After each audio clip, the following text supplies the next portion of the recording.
Woo! What's going on, guys? Orange Forum coming at you with another video. In today's video, man, we're finally here. It's April 1st. No April Fools right here. But we are going to, with these videos now, we are in NFL Draft Month, okay? And this is when I kind of wanted to start dropping my NFL Draft analysis of college players coming into the 2024 season. This video is going to be a little bit longer than I really want it to be, but it's going to be a little bit longer because I just want to kind of explain how I kind of do things. If you're kind of new to my channel, and I appreciate it if you are, thanks for coming on board. I do these every year. I do an NFL draft analysis. I'm usually doing these way before April 1st. I usually have a couple dropped, and I usually do about 5 to 10 players a year. I don't really drop too many college players. I do know a lot about some college players. I just don't put the videos out enough because it kind of actually hurts the algorithm a little bit with the YouTube. So, but I'm gonna start dropping these maybe a little bit later in the year, like April 1st, like it is today. And the reason for that is, because I think the Lions hopefully can go on. We can not talk about the draft 4, 5 weeks, 6 weeks into the season. It would be very nice to be able to talk about the draft later on, much in the season, like after the season. That's pretty much what it's kind of been. There's some chatter a little bit, but by week 8, week 9, week 10, and so on and so forth. But I don't really personally get too involved with the NFL draft just yet until the season is done. I kind of, but unfortunately, we've had some seasons, a lot of seasons where we've been talking about draft way too early. But hopefully this can continue where we don't talk about the draft early. Kind of catch my drift there. But this is going to be, I'm going to try to do one a day here. It's going to be tough to get out one a day. I have a lot of stuff written down already. I've been looking. I've been doing my homework since the since the season ended, unfortunately, against the San Francisco 49ers. But I want to give you guys a rundown of how I kind of do my personal scouting. There's a lot of different ways to do it. One, let's get off the bat. I am not a professional scout. I don't pretend to be. I am a fan, number one. I'm a YouTuber. I'm a Lions fan. You guys all know that. But I like to get into my players. Now, it's a little bit harder as being a fan, just a YouTuber, just being the average Joe like I am, and scouting players. All Access 22 is a way to do it. It's harder to get at the college level, though. But it's harder to get that college tape unless you kind of really know a scout. I don't really know too many scouts. I've kept in touch with a couple guys here and there, but nothing really on a personal level. It's harder to get that. It's harder to get that video. It is accessible in some ways, but it's just harder to get at the college level. All 22 at the NFL level is easy to get. I think you can even purchase it, or you can even YouTube it, or whatever. But you can get lucky with the college tape on All Access 22 and get some of that tape, or that film, whatever you want to call it. Now you guys know what the All Access 22 is. They have the downward vision. You get to scan everything, get to see everybody, all 22 players out there. And you can fast forward, rewind. You can pinpoint on certain guys. You can zoom in, zoom out. It's really good tape to have. Now I have some of that, but not on every single player, not on every single college player. Like I said, it's harder to find. So I do use that. I use the highlights, lowlights from the YouTube. Don't really want to push that too much though, because anybody can put out a highlight. Even a bad football player coming out can put out a good highlight tape, so it's okay to use some of that. You get to see their what they're capable of doing, but it's just it doesn't tell the whole story. Condensed game tape, that means a whole football game condensed, no commercials, boom, right after the other. A faster version of watching a football game.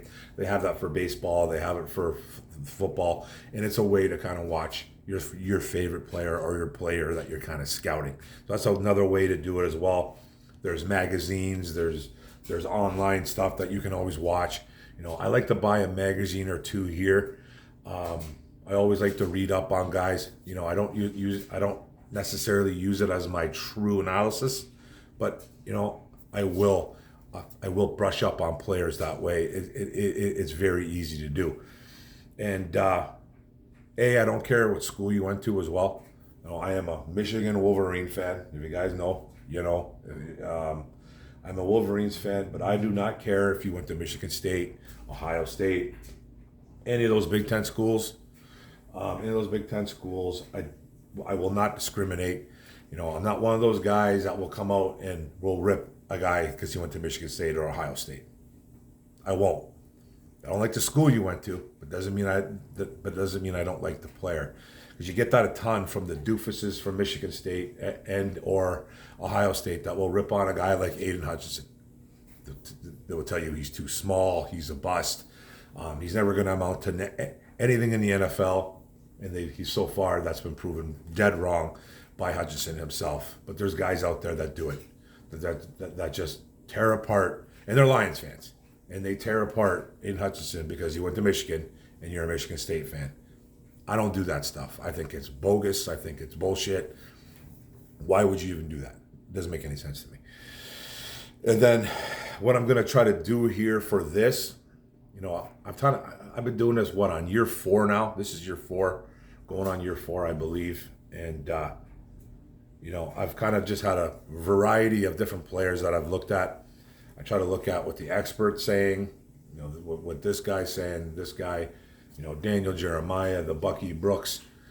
What I'm going to do here is I'm going to Google expert NFL draft mock drafts.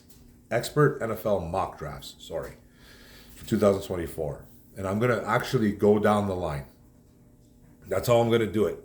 And it's going to be guys that are picking for the Detroit Lions at 29. Now, if there's a trade, I'll maybe talk about that. But if he just stays at 29, I'm talking about that as well. So the first guy up is a guy named Brendan Donahue from Sharp Football Analysis.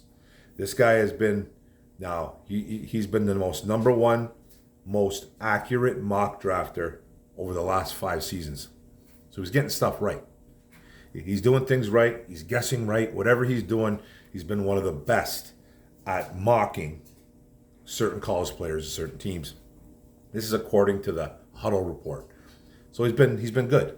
Now this guy at 29, he stayed at 29. I think he just stayed 1 through 32. He didn't make any trades. It didn't seem like.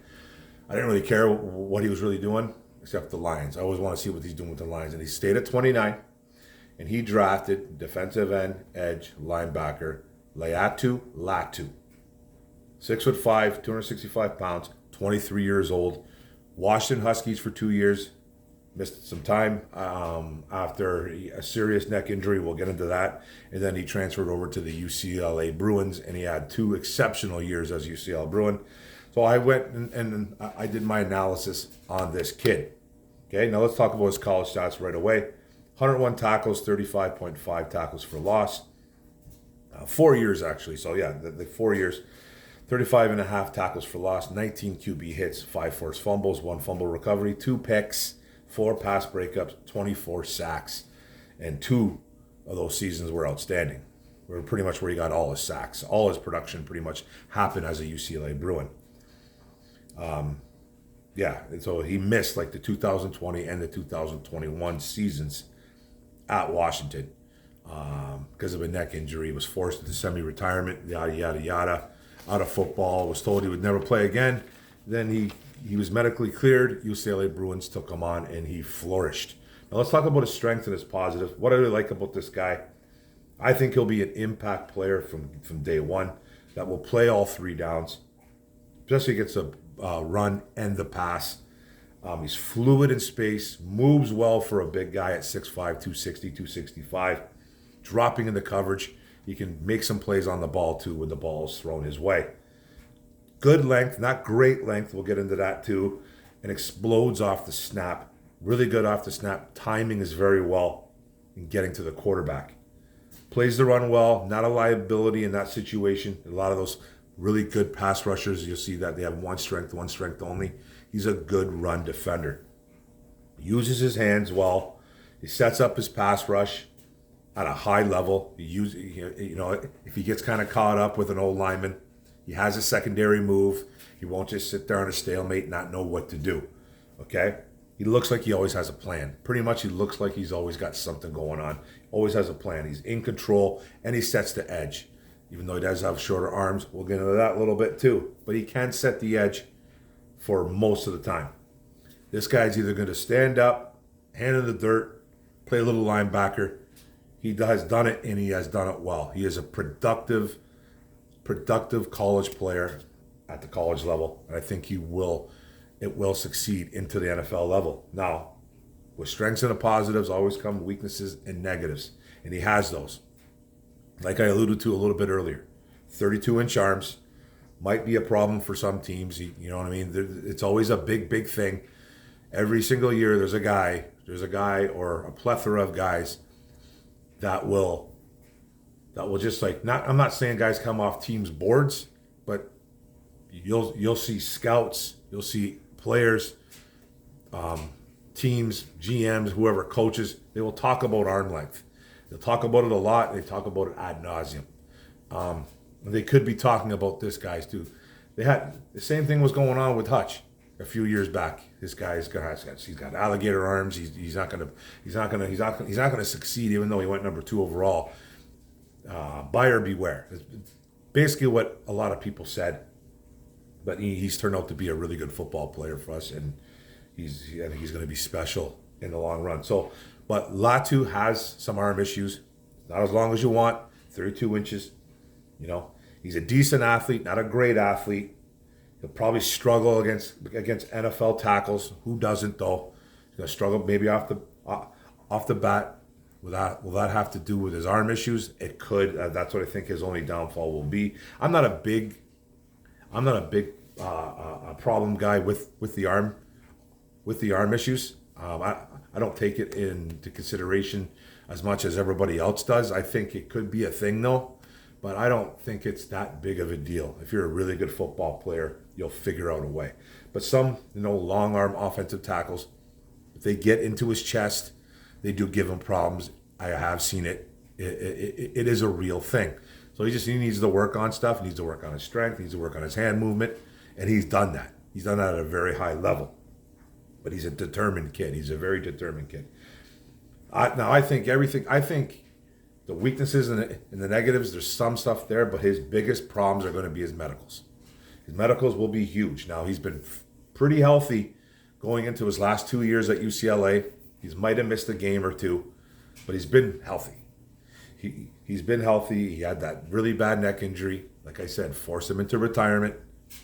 Missed 2 years of college football, and he came right back into 2022. And it looks like he never even skipped a beat. He came in and he was an absolute problem for NFL offenses. But his medicals will be the biggest concern of him going into 2024. He says he's healthy. Everything out there screams health. But he was out of football because of that neck injury. But he came back in a flurry. Now, there's not a lot of weaknesses to his game. They're just really not. If you want to talk about his arm length, you want to talk about anything like that, and that's really it. That's really his arm length is really it. So some long arm tackles might get into him, right? Get into his chest a little bit, and he might struggle a bit. But hey, man, there's a lot of defensive ends that do struggle. He just needs to work on some more secondary pass moves, which he has. He does have more pass moves. He's not just a rip and go or swim. He does everything: the spin, the rip, the swim. He does it all. He's got 3-4 different types of moves that he can use in his arsenal, and he uses it to his fullest. So my final overview and final analysis of this guy is, when healthy, completely dominates. We've seen it. We've seen it the last 2 years. Double-digit sack guy the last 2 years. He had 10.5, and I think he had 13.5, something like that, 2023. So he completely dominates. His skill set will make him versatile, as he's played on the outside defensive end. He's played stand-up linebacker. He's playing some blitz packages. He can drop back into coverage. That goes a long way in the NFL draft. Okay, that goes a long way in the NFL draft. Because his medicals will make him, people will literally dissect this kid to death. But you look at him and you're like, this kid's versatile as hell, and he can play a lot of different positions in the NFL. Like I said, he's not gonna be like playing safety or defensive tackle or anything like that. But he can move it inside if he really needs to for a couple plays here and there. He's not gonna be a guy that you want really on the inside much. But he's capable of doing it. He's gonna be standing up or his hand in the dirt or playing a little bit of linebacker at times. So he's very versatile, and that's what you love about the kid. His neck injury will hang over his head. I wrote that down. It will literally hang over his head, and teams will dissect him, like I said, too.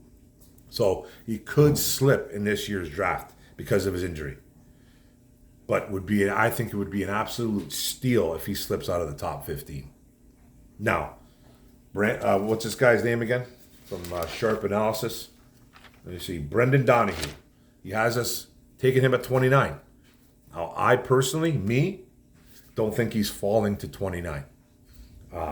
Like I said, medicals will be huge. Production is not a problem. That's not even going to be his question. His play, his willingness, his heart. And this guy came back from a neck injury and it took a risk. He's probably taking a risk playing football to begin with. But he came back stronger than ever and had 2 outstanding years as a UCLA Bruin. Now, he personally, Latu, is probably my 3rd favorite defensive end coming in this draft. But I would say this about him right here. I think personally on a skill level, he might be. This is kind of a bold take. He might be the best defensive end prospect in this draft. He might be. I love Verse. I really love Turner. I'll probably get into those guys a little bit later on too, down the road. But as an absolute football player, this guy might have, just like from everything he does, from pass rushing, playing the run, dropping into coverage, doing all kinds of stuff like that, he could be better than Turner and Verse. I think he's better in a couple categories than Verse and Turner. But those guys are hell of ball players too, that are probably going 1 and 2 at their position, a premium position, by the way. And that's just the way it goes because they've been, healthy, and Latu hasn't. If Latu was coming into this draft, I think fully healthy with no neck injury, I personally would think he'd be a top 5 pick. Top 7, top 8. I do. That's just my opinion on the kid. I think he's a super stud, but he could fall out of the top 15. Now, I want to see the Detroit Lions make a bold move here. I want to see him make a bold move here and go up and get one of these defensive ends or one of these corners. We're not talking about the corners right now. We're sticking on the defensive ends. It's just a risk if you're going to go up and you're going to take a shot on a guy that's had a neck injury. Yes, it was 2020. That's 4 years ago. I get it. And he's had 2 great years at UCLA. No problems with the neck. Everything seems functional, great. He's stronger than ever. But it is a risk. But I would love to see Brad Holmes move up for one of these defensive ends. I really would. I'd probably feel more comfortable if it would be a Dallas Turner or Jared Verse. I'd be much more comfortable with a Turner or a Verse. But this Latu kid, I think he's a special player. I really do think he's a special player. I don't think he's falling to 29. He's going in the first round, in my opinion. I think he's going to go between 10 and 15. Someone's going to fall in love with them, and they're going to get a hell of a football player. I just hope it's not someone like the Bears, or the Vikings, or the Packers. I know, I don't know where the Bears are. I think the Bears got pick 11. I think they got, or is it the Vikings got pick 11? The Vikings got pick 11. Bears got like pick 9 and 1. Packers are a little bit lower, right? Because they made the playoffs. But I would love Brad Holmes to move up because I think the draft is in Detroit, by the way. In Detroit, make a move, make a bold move, and do something. Go get one of these defensive ends or one of these corners. And Latu could be a guy. I just don't know if Holmes is willing to bet or spend draft capital on a guy that's had serious neck injuries in the past. But I love him as a player. I absolutely love this kid as a player. So that's it, guys. Sorry about the long version. I'll try to make it a little bit shorter next time. I just want to kind of explain a little bit things before we got going. But this is going to be the new series. I'm going to try to do one every day, guys. Sometimes things get, a little bit caught up, that is a little thing we call life. But I will try to get it going daily. Okay, guys, these are going to be the draft analysis. Thanks a lot for coming in and watching this. The NFL draft, it's NFL draft month.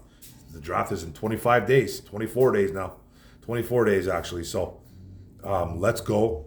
Thanks a lot for coming in to here.